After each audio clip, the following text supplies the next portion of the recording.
Hi, I'm Catherine Moody, and thank you for joining me on this video where I'm going to share with you two incredibly invaluable tips if you are looking to change industries or perhaps you want to try a new career. Even in the economy today, I know that's possible because my clients who are getting into the hidden job market are doing just that. But there are some things that you need to do in order to make that transition. And one of the things that I have to be honest with you, you probably can stop doing, is just saying that your skills are transferable. You and I both know that's true. The problem is that either people cannot see how they're transferable, or they're not going to stick their neck out and hire you because you don't fit the profile they thought they were looking for. But that does not mean that you cannot make this switch. What it does mean is that if you take responsibility and do some different things in your strategy, and the two things that I talk about in this video, you stand a huge chance of not only being able to get the interview, but to convince them that you're even better than the person they thought they were looking for. So let's go. I'm very excited to share these tips with you.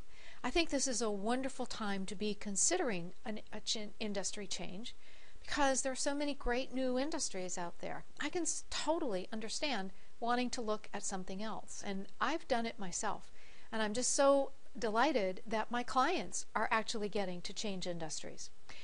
But it's not easy to do if you don't have some tools and some techniques to do it. And networking is really a key way that you're going to get into an interview where you are changing industries.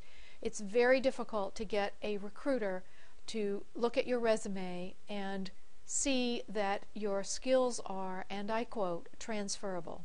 In fact, by the end of this video, I'm hoping that you'll realize that people cannot translate how your skills are transferable. And if you aren't the translator, they're not going to do it. So here we go. 2 interview tips on how you can change industries. And you know what? It's all in questions that you need to ask. So these are the questions as you're doing research into that industry, perhaps into a specific company. What you want to do is find someone who's already in the industry, and you want to ask them these questions. What questions do people in this particular new industry to you ask each other when they meet? And what are good follow-up questions? This will make you sound like an insider very quickly. What are the questions you must not ask? There may be some things that it's just better to wait until you're further down the road to be asking certain kinds of questions. And it's very important to know that, and it can really set you apart from other candidates. What are the most important insider phrases and words to use? And make sure that you ask for definitions of those. And then you want to know what are words, issues, any kinds of areas that are just best for you to avoid. So for example, a lot of times people will talk and use terms that if you were in that industry, you would not use those particular terms. And nothing makes you stand out like a newbie more than using terms or discussing issues that just basically are not discussed early in a relationship in that new industry. So these are really important questions, and I would suggest that you really ask a few people these questions, and you'll be surprised at how happy they are to answer them for you, and what really good material you get that I can guarantee you most job seekers are not going to have.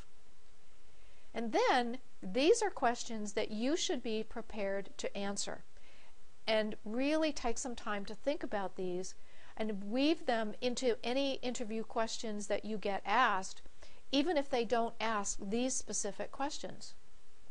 So what skills do you have? As a result of having been in a very different industry, what are you bringing to the table that someone who's just been in this industry will not have? There are things, when you think about them, that you've learned, that you've gathered, connections, experiences, skills, perceptions, a whole variety of things that you could bring to this new industry because you were in a different industry. You're not bound by any preconceived notions by being in the particular industry. How does your experience, which is probably a little different than what they thought they were looking for, benefit them? And you really want to be able to explain this, because again, they're not going to figure it out on their own. It is a leap. It's a leap that you can make, but if you don't make the leap, they're not going to do it for you. Assure them that you have a strategy for coming up to speed on anything in their industry, and tell them how you plan to do that, and then tell them what you've done so far to learn about the industry. And the more you've done, the more initiative you show, and the more confident they can feel that you actually can hit the street running on the first day. And they're not going to have a huge ramp up in which they have to teach you this new industry. So I've got some action steps for you. Please commit to never saying my skills are transferable. We all know that. But you know what? Nobody really understands how they're transferable. Write down answers to both of these tips. So when you interview other people in the industry, write down the answers that they give you and have a real conversation with them about those questions. And really think through and practice your answers to the questions that they're asking themselves, but they may not ask you out loud because you want to answer them, whether they ask them out loud or not. Because it is your turn to celebrate. We want you to have a new job and end this job search and celebrate. So in conclusion, please leave a comment and let me know what you think about this video. Click on the link below to learn more, and know that I am sending you all my best wishes for a fast and outrageously successful conclusion to your job search. Thanks a lot for watching. I'll talk to you again soon. Take care.